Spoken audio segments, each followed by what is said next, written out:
Salut à tous, ici le capitaine Valeo, et en avant pour une nouvelle... Blitz critique.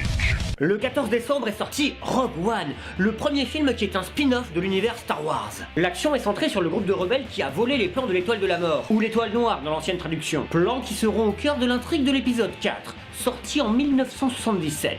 Mais que dire sur le film? Il est excellent! C'est un orgasme cinématographique absolu! Là je vous en parle, mais en fait j'ai qu'une seule envie, c'est d'aller le revoir!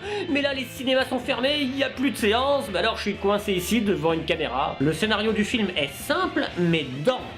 Beaucoup de péripéties s'enchaînent, et en parallèle, des tonnes d'informations nous sont données pour rendre l'univers plus fourni. Il y a constamment des références à d'autres personnages ou à des concepts, et ça permet d'étoffer l'univers. Mais ces références savent rester discrètes, ce qui évite de noyer le film sous un déluge de clins d'œil, ce qui arrivait un petit peu à l'épisode 7.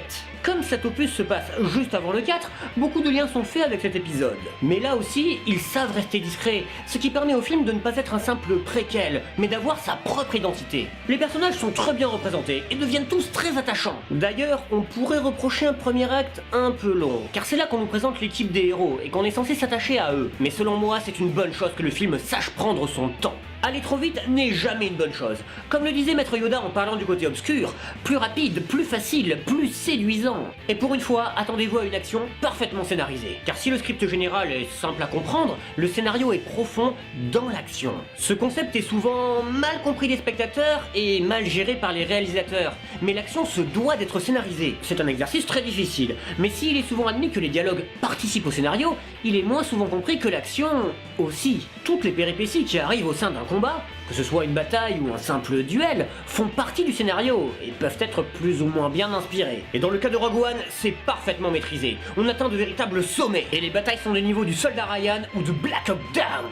Ensuite, sur le plan technique, c'est le bluff, car on retrouve enfin de vraies maquettes pour faire les vaisseaux. C'est une très bonne idée d'utiliser des objets physiques plutôt que des images de synthèse, car ainsi les combats spatiaux vieilliront beaucoup mieux que ceux des épisodes 1, 2 et 3. Sans deck, regardez-les de nouveau et vous verrez un gigantesque dessin animé.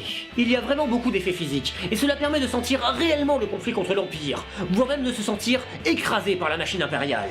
Le film aborde d'ailleurs un ton beaucoup plus sombre que d'habitude, dans la veine de l'Empire contre-attaque. Il va même parfois jusqu'à remettre en question les agissements et les façons de faire des différents protagonistes. Le film est moins absolu sur les gentils et sur les méchants. C'est rafraîchissant pour du Star Wars.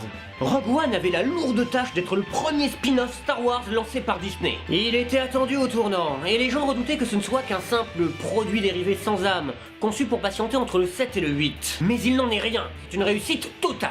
Après, on pourrait lui trouver quelques défauts, comme quelques références un peu maladroites sur certains personnages, mais ce serait vraiment pinaillé. Gareth Edwards, le réalisateur, s'en sort parfaitement. Après avoir réalisé Godzilla, que j'avais trouvé un peu mou, on sent que le mec s'est habitué à travailler pour des super productions. Le film est à la fois divertissant et original, ce qui est très rare quand il y a de tels budgets en jeu. En bref, Rogue One est un immanquable de l'univers Star Wars. Si vous êtes fan, courez le voir, car c'est un excellent Star Wars. Et si vous n'êtes pas fan, courez le voir, car c'est un excellent film.